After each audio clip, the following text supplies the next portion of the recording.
नमस्कार दोस्तों, मैं चुरामान साहू दर्शन एकेडमी के ऑनलाइन प्लेटफॉर्म में आपका स्वागत करता हूं।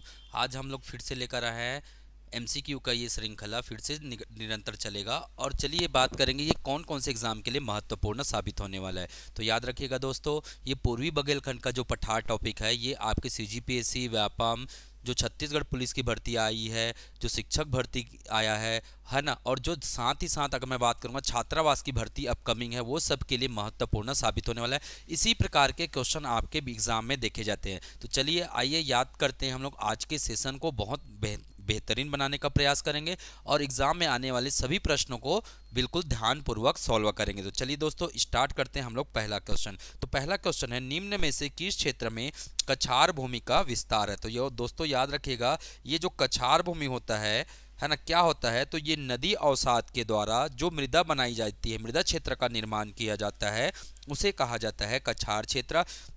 और छत्तीसगढ़ में इसका विस्तार एमसीबी जिला के भरतपुर में आपको देखने को मिलेगा। तो याद रखिएगा दोस्तों, कछार भूमि का विस्तार छत्तीसगढ़ में कहाँ है, भरतपुर में है, बिल्कुल ध्यान में रखना है। चलिए अगला प्रश्न देखते हैं, उमरता पहाड़ी स्थित है। चार ऑप्शन दिए हैं, एमसीबी, सरगुजा, जसपुर और बलरामपुर। हमारा सही जवाब क्या है, मनेन्द्रगढ़ एमसीबी जिला में उमरता पहाड़ी स्थित है। दोस्तों अगला प्रश्न देखते हैं, बहुत ध्यानपूर्वक पढ़िएगा। जब भी इस प्रकार से प्रश्न आते हैं तो आप अंडरलाइन करके चलिएगा, सत्य है कि असत्य कथन है। पूर्वी बघेलखंड के पठार के संबंध में क्या पूछा गया है, असत्य कथन पूछा गया है। तो पूरा क्वेश्चन को ध्यानपूर्वक पढ़िएगा। यह राज्य के उत्तर में पूर्व से पश्चिम तक फैला हुआ है। बिल्कुल दोस्तों, ये स्टेटमेंट हमारा क्या है, सही है। इसके दक्षिण भाग में सरगुजा बेसिन का विस्तार है, बिल्कुल ये भी बात सही है। छुरी उदयपुर की पहाड़ी इस भौतिक प्रदेश के अंतर्गत शामिल है। दोस्तों छुरी उदयपुर की पहाड़ी महानदी बेसिन के अंतर्गत शामिल है ना, ये ध्यान में रखिएगा। चिरवेन पहाड़ी पूर्वी बघेलखंड भौतिक प्रदेश के अंतर्गत शामिल है। तो हमारा असत्य कथन क्या हो जाएगा, आंसर सी हमारा हो जाएगा असत्य कथन।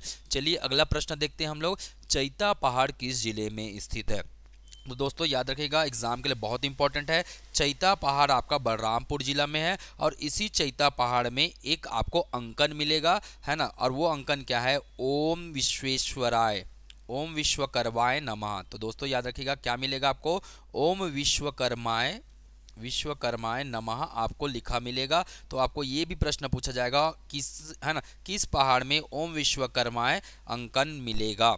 ठीक है, तो याद रखिएगा कहाँ, ये बलरामपुर में। चलिए अगले प्रश्न की ओर चलते हैं, है ना। तो दोस्तों आप लोग को बता दूं, सीजीटीईटी और शिक्षक भर्ती का नया बैच हम लोग का प्रारंभ हो चुका है। टोटल 33,000 भर्तियां होने वाली है, जिसमें पूरे सब्जेक्ट आपको ऑनलाइन और ऑफलाइन मोड में बिल्कुल कंप्लीट कराया जाएगा। साथ ही साथ एमसीक्यू प्रैक्टिस और मॉडल टेस्ट बिल्कुल निःशुल्क रूप से आप लोग को इस कोर्स के माध्यम से दिया जाएगा। दोस्तों इसके लिए आप दर्शन एकेडमी का मोबाइल एप्लीकेशन प्ले स्टोर में जाकर डाउनलोड कर लीजिएगा और साथ ही साथ हमारे टेलीग्राम चैनल से भी जुड़िएगा और YouTube को बिल्कुल आपको लाइक, सब्सक्राइब और शेयर, कमेंट करते रहना दोस्तों, ताकि आपके लिए अच्छे से अच्छे क्वेश्चन हम बनाकर लेके आए जो कि एग्जाम के लिए महत्वपूर्ण हो और आपकी तैयारी और रणनीतियों को और बेहतर बनाए। चलिए अगले प्रश्न की ओर चलते हैं, कन्हार नदी निम्न में से किस पहाड़ी को काटते हुए बहती है।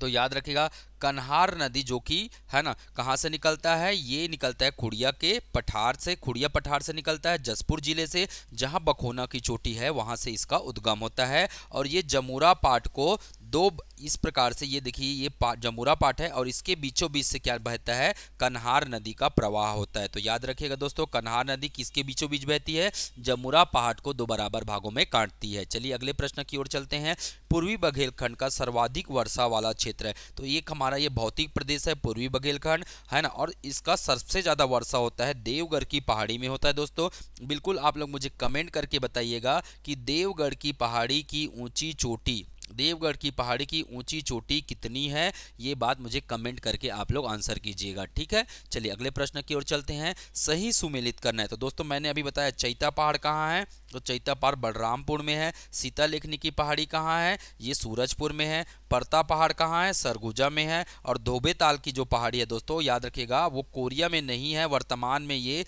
एमसीबी जिला में है। वर्तमान में ये कौन से जिला में है? एमसीबी जिला में है। तो हमारा ए का हो जाएगा 2, है ना, देखिए किसमें से, और बी का हो जाएगा क्या? बी का हो गया 3, और सी का हो जाएगा दोस्तों, क्या हो जाएगा? सी का हो जाएगा 4। तो 2 3 4 कौन सा है? ये बी वाला आंसर है। तो हमारा सही जवाब क्या हो जाएगा? बी हो जाएगा। चलिए अगला प्रश्न देखते हैं हम लोग। तो बिल्कुल ध्यानपूर्वक पढ़ना है। चैता पहाड़ कहाँ है? बलरामपुर में है। सीता लेखनी कहाँ है? सूरजपुर में है। पड़ता पहाड़ सरगुजा में है। और धोबेताल वर्तमान नवीन जिला के हिसाब से एमसीबी में स्थित है। पहले ये कोरिया के अंतर्गत आता था। ठीक है दोस्तों, चलिए आगे बढ़ते हैं अगले प्रश्न की ओर। पूर्वी बघेलखंड पठार के संबंध में सत्य कथन है। तो चलिए देखते हैं। सोनहट में अर्ध कोकिंग कोयला का विस्तार पाया जाता है। बिल्कुल सही है दोस्तों। सोनहट मात्र छत्तीसगढ़ का एक ऐसा स्थल है जहां अर्ध कोकिंग कोल पाया जाता है।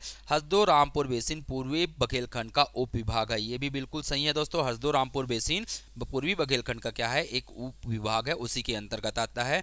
सरगुजा बेसिन के पश्चिम में रामगढ़ की पहाड़ी स्थित है। ये भी स्टेटमेंट हमारा क्या है? सही है। ध्यान में रखिएगा। सिंगरौली बेसिन कन्हार बेसिन को कहा जाता है। ये स्टेटमेंट बिल्कुल गलत है दोस्तों। तो हमारा सही क्यूट क्या हो जाएगा? 1 2 3 हमारा क्या हो जाएगा? सही कथन हो जाएगा। और आपको बता लूं सिंगरौली बेसिन किसको कहते हैं? तो ये कहा जाता है रिहंद बेसिन को। दोस्तों याद रखिएगा, एग्जाम में पूछा जाता है ना, किस बेसिन को सिंगरौली बेसिन के नाम से जाना जाता है? तो वो कौन सा बेसिन है? रिहंद बेसिन है।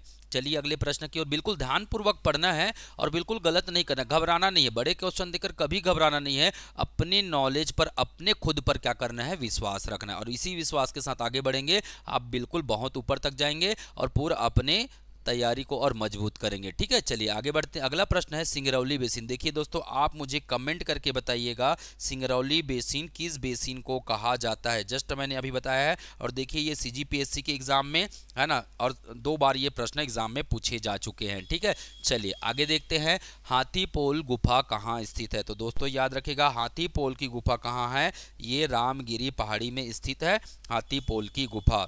ठीक है दोस्तों, चलिए अगला चलते हैं। छत्तीसगढ़ में पूर्वी बघेलखंड के पठार में किस युग की चट्टानें प्रमुखता से पाई जाती है? तो याद रखिए दोस्तों, पूर्वी बघेलखंड के पठार में है ना, यहाँ पूरा जुरासिक युग से संबंधित चट्टानें पाई जाती है। क्योंकि जुरासिक युग में गोंडवाना क्रम की चट्टान का क्या हुआ था? उत्पत्ति हुआ था। तो याद रखिएगा। और गोंडवाना क्रम के जो चट्टानों का विस्तार वो कहाँ दिखने को मिलेगा? पूर्वी बघेलखंड के पठार में देखने को मिलेगा। चलिए दोस्तों, ये अगला प्रश्न है। उत्तर छत्तीसगढ़ प्रदेश की सर्वाधिक उच्च भूमि है। तो याद रखिएगा, उत्तर छत्तीसगढ़ प्रदेश की सर्वाधिक उच्च भूमि है चांग भखार देवगढ़ की पहाड़ी। इन सभी ऑप्शनों में से ये बिल्कुल सही जवाब हो जाएगा दोस्तों, बिल्कुल ध्यान में रखिएगा। चलिए अगला बात करते हैं। चांग भखार की पहाड़ी स्थित है। तो दोस्तों ये वर्तमान में, आप बिल्कुल इसे कोरिया में बिल्कुल है ना आंसर करिएगा।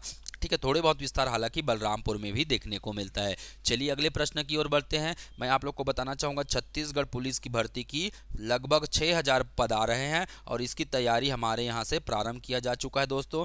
बिल्कुल विस्तृत रूप से किया जा रहा है और सभी क्वेश्चन को विस्तृत पढ़ना है हमें, एक भी क्वेश्चन छोड़ना नहीं है और एग्जाम में बिल्कुल सेलेक्ट होकर दिखाना है दोस्तों। तो बने रहिएगा हमारे साथ, है ना। ये ऑनलाइन ऑफलाइन दोनों मोड में बिल्कुल क्लासेस चल रही हैं, है ना। एक दिन में 3 क्लासेस होते हैं, है ना। और साथ ही साथ नगर सेना का भर्ती आ रहा है, आरपीएफ का भर्ती आ रहा है। तो इसी क्लास में, इसी फीस में ही आपको वो कंप्लीट करा दिया जाएगा। इसके लिए कोई अलग से हम लोग चार्जेस नहीं लेते हैं दोस्तों। न्यूनतम शुल्क में आपको बिल्कुल तैयारी कराया जाता है। ठीक है, तो आपके बिल्कुल नज़दीकी मित्रों को बताइएगा कि आप बिल्कुल है ना अपनी तैयारी बेहतर करें और अपने भविष्य को सुनिश्चित करें। चलिए अगले प्रश्न की ओर बढ़ते हैं। देवगढ़ की पहाड़ियाँ छत्तीसगढ़ राज्य के किस भौतिक प्रदेश में आता है? तो दोस्तों इसका सही जवाब क्या हो जाएगा? बघेलखंड के पठार का ये हिस्सा है। तो देखिए ये इस प्रकार के प्रश्न सीजीपीएससी में भी पूछे जाते हैं। चलिए अगला बात करते हैं। देवगढ़ उच्च भूमि छत्तीसगढ़ के किस भाग में है? तो हमने बात किया था देवगढ़ की उच्च भूमि छत्तीसगढ़ के किस भाग में है? तो ये उत्तरी भाग में है। देखो दोस्तों, सीजीपीएससी में इस प्रकार से प्रश्न पूछे जाते हैं। तो प्रश्न काफ़ी आसान है, अगर आप विस्तृत अध्ययन किए होंगे तो ये हमारे लिए क्या हो जाता है? बहुत ही आसान प्रश्न हो जाता है। चलिए अगला प्रश्न देखते हैं।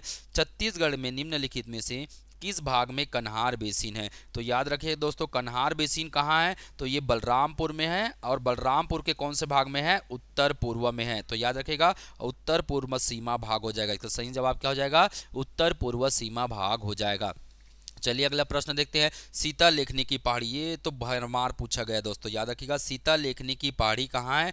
तो ये सूरजपुर में है, ध्यान में रखना है। सीता लेखनी की पहाड़ी कहाँ है? सूरजपुर में है। चलिए ये हमारा नेक्स्ट प्रश्न है। छत्तीसगढ़ राज्य में पिपरील पर्वत किस जिले में स्थित है? तो अगर आपको ये प्रश्न आता है तो इसका सही जवाब हो जाएगा बलरामपुर जिला में क्या है? पिपरील पर्वत है दोस्तों, इस बात को बिल्कुल ध्यान में रखिएगा। और इसी के साथ ये हमारा पूर्वी बघेलखंड के पठार का एमसीक्यू क्या होता है खत्म होता है। फिर मिलेंगे हम दोबारा। बिल्कुल लाइक कमेंट शेयर सब्सक्राइब करते रहिएगा। और पीडीएफ के लिए हमारे टेलीग्राम चैनल, हमारे दर्शन एकेडमी के एप्लीकेशन से और व्हाट्सअप चैनल से भी बिल्कुल जुड़कर रहिए। और आपकी तैयारी को बेहतर करने के लिए हम निरंतर आपकी सेवा में हाजिर है दोस्तों। सेलेक्ट होकर दिखाना है, आज नहीं, अभी नहीं तो कभी नहीं। आज की तैयारी कल का क्या है? हमारा भविष्य है दोस्तों। तो फिर मिलेंगे इसी के साथ। जय हिंद, जय भारत, जय छत्तीसगढ़ और जय जोहार सब्बो संगवारी मल्ला।